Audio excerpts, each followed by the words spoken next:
మొన్న గోధుమ పిండి బిస్కెట్స్ చూపించినప్పుడు పంచదారతో కాదక్క బెల్లంతో చూపించండి అని కామెంట్స్ చేశారు కదా. ఇదిగోండి ఇప్పుడు బెల్లంతో చూపిస్తున్నాను. అరకప్పు వరకు తురుముకున్న బెల్లంలో పావు కప్పు వరకు నీళ్ళని పోసుకొని బెల్లాన్ని మొత్తం కరగనివ్వాలి. ఇప్పుడు చల్లారి పెట్టుకొని ఇంకొక బౌల్లోకి 2.5 కప్పుల వరకు గోధుమ పిండి, కొంచెం సాల్ట్, కరగబెట్టుకున్న బెల్లం, 1 కప్పు వరకు కాచి చల్లార్చిన పాలు పోసి బాగా కలిపిన తర్వాత అరకప్పు వరకు నెయ్యిని కూడా పోసి బాగా కలుపుకొని చపాతీ ముద్దలా చేసేసుకోవాలి.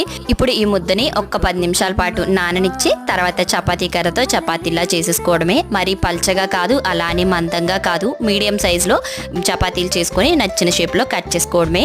డీప్ ఫ్రైకి ఆయిల్ని పెట్టుకొని ఆయిల్ హీట్ అయిన తర్వాత మీడియం ఫ్లేమ్లో పెట్టేసి వీటిలన్నిటిని కూడా స్లోగా ఫ్రై చేసుకుంటూ ఉండాలి. చిన్న స్పూన్తో కలుపుతూనే ఫ్రై చేసుకోవాలి. అప్పుడు కరకరలాడుతూ బిస్కెట్స్ చాలా బాగా వస్తాయి. ఒకళ్ళిద్దరు కామెంట్స్ చేశారు సరిగా రాలేదు, మెత్తపడిపోయాయని. మీడియం ఫ్లేమ్లో మంచిగా ఫ్రై చేయండి, చక్కగా వస్తాయి. వెళ్తా లైక్ చేయడం మర్చిపోకండి.